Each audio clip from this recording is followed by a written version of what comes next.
इयम् आकाशवाणी सम्प्रति वार्ताः श्रूयन्ताम्। प्रवाचिका निधिः तिवारी।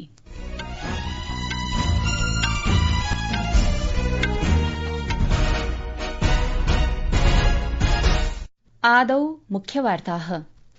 अद्य प्रधानमन्त्री नरेन्द्र मोदी रक्षामन्त्रिणा राजनाथसिंहेन सह नवदिल्ल्याः स्वनिवासस्थाने पहलगामातङ्क्याक्रमणं निध्याय उपवेशनं विहितवान्।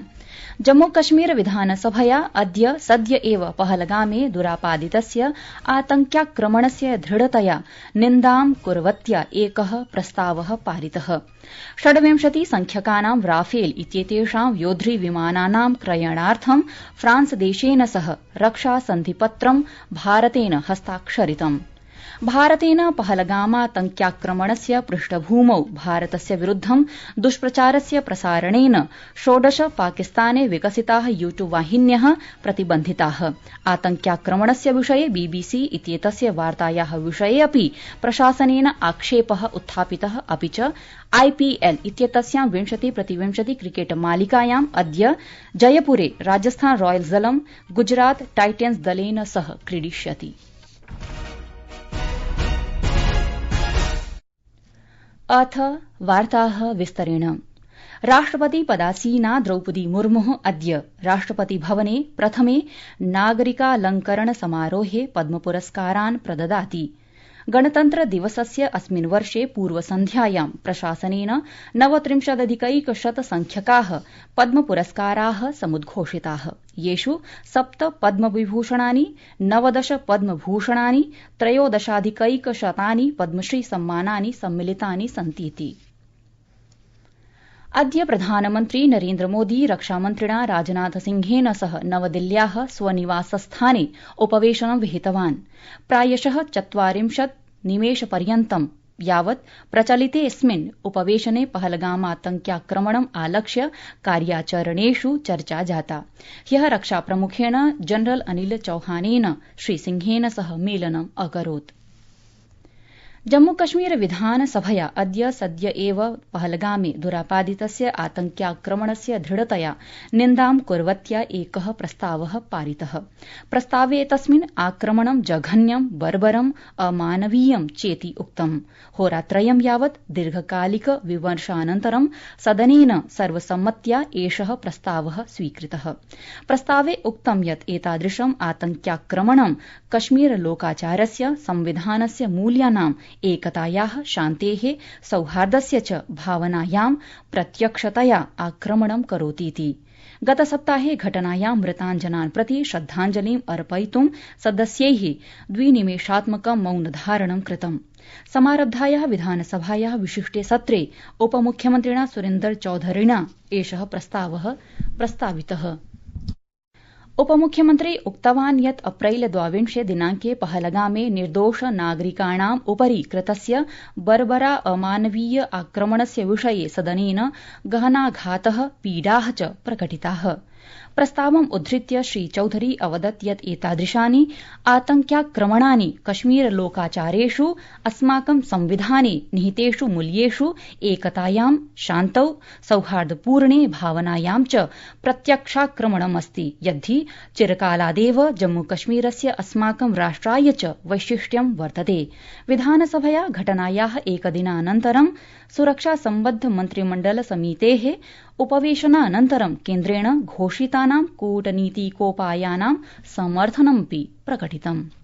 26 संख्यकानां राफेल इत्येतेषां योद्धृविमानानां क्रयणार्थं फ्रांसदेशेन सह रक्षासन्धिपत्रं भारतेन हस्ताक्षरितम्। रक्षामन्त्रालयस्य, फ्रेंच सर्वकारस्य च अधिकारिणाम् उपस्थितौ नवदिल्ल्याम् एतस्मिन् अन्तासर्वकारीय सन्धिपत्रे रक्षामन्त्रिणा राजनाथसिंहेन फ्रांसदेशस्य च सशस्त्रबलमन्त्रिणा सेबेस्टियन लेकॉर्नु इत्यनेन नवदिल्ल्यां हस्ताक्षरं कृतम्। 26 राफेल मरीनजेट इत्येतेषु विमानेषु 22 एकासनयुक्तानि, 4 च 2 आसनयुक्तानि च भविष्यन्ति। एतानि भारतीय नौसेनायाः आवश्यकतानुगुणानि, परिकल्पितानि, निर्मितानि च भविष्यन्ति।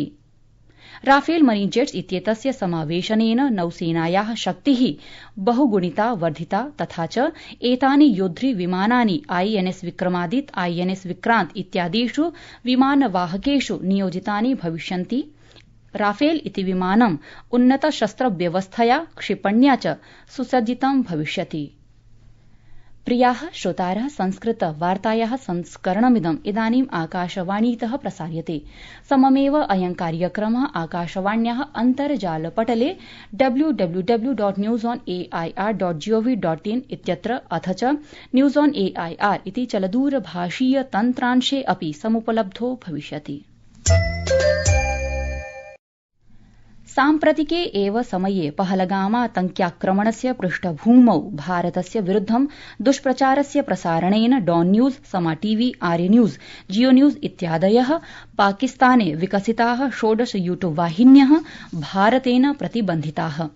एताः यूट्यूब वाहिन्यः भारतस्य तस्य सेनायाः सुरक्षाभिकरणानां च विरुद्धम् उद्दीपक साम्प्रदायिक संवेदनशील सामग्र्यः असत्य भ्रामक कथनानि च प्रसारयन्ति इति कारणात् प्रतिबन्धिताः सन्ति।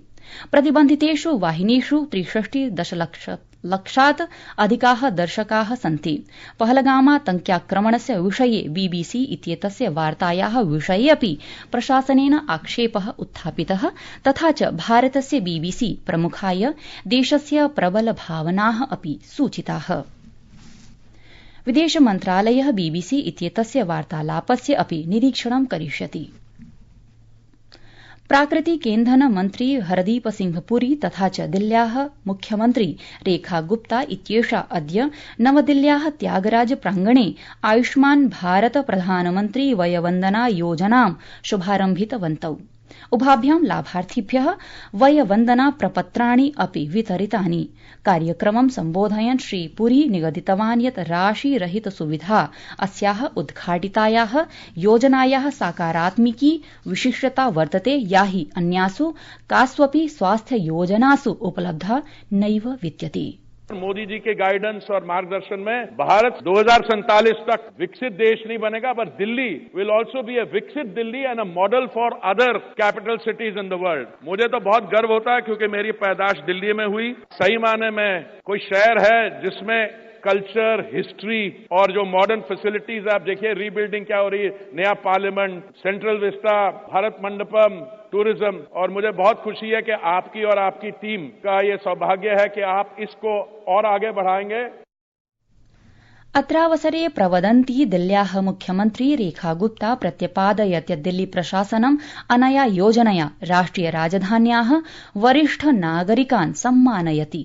इसमें कोई डिफरेंशिएशन नहीं है, अमीर हो गरीब हो, कोई भी इनकम का सोर्स है या नहीं है, किसी भी जाति धर्म के हैं, महिला पुरुष, हर एक व्यक्ति जो 70 साल से ऊपर की उम्र का है उसको इसका लाभ मिलेगा। ये इस योजना की खूबसूरती है। केवल 2 चीजें चाहिए, एक आप दिल्ली के निवासी हो और दूसरा आपके पास आधार कार्ड हो।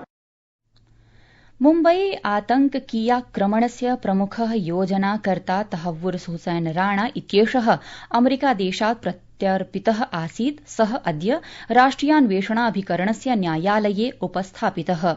न्यायालयेन राणा इत्येतस्य NIA इत्येतस्य अभिरक्षा 12 दिनानि यावत् विस्तारिता। सः 18 दिवसानां NIA प्रतिपेषणस्य समाप्तेः अनन्तरम् अयं विकासः जातः। पञ्जाबारक्षिबलेन राज्येऽस्मिन् सर्वान् मादक पदार्थ व्यापारिणः निगडयितुं मई मासस्य 31 दिनाङ्कं यावत् समयसीमा प्रकल्पितास्ति। अपि च मार्च मासस्य 1 दिनाङ्कात् समारब्धस्य युद्धनशेया विरुद्ध इत्याख्यस्य अभियानस्य अन्तर्गतं व्यसनमुक्त राज्यं निर्मातुं सर्वान् जनपदारक्षि प्रमुखान् समयावधिं पूरयितुं कठोरां कार्ययोजनां च प्रकल्पयितुं निर्देशो अपि प्रख्यापितः। IPL इत्येतस्यां क्रिकेट प्रतिस्पर्धा मालिकायाम् अद्य सायंकाले जयपुरे सवाई मानसिंह क्रिकेट क्रीडाङ्गणे राजस्थान रॉयल्स दलेन गुजरात टाइटेंस दलेन सह क्रीडिष्यते। एषा प्रतिस्पर्धा 7:30 समारप्स्यते। इति वार्ताः।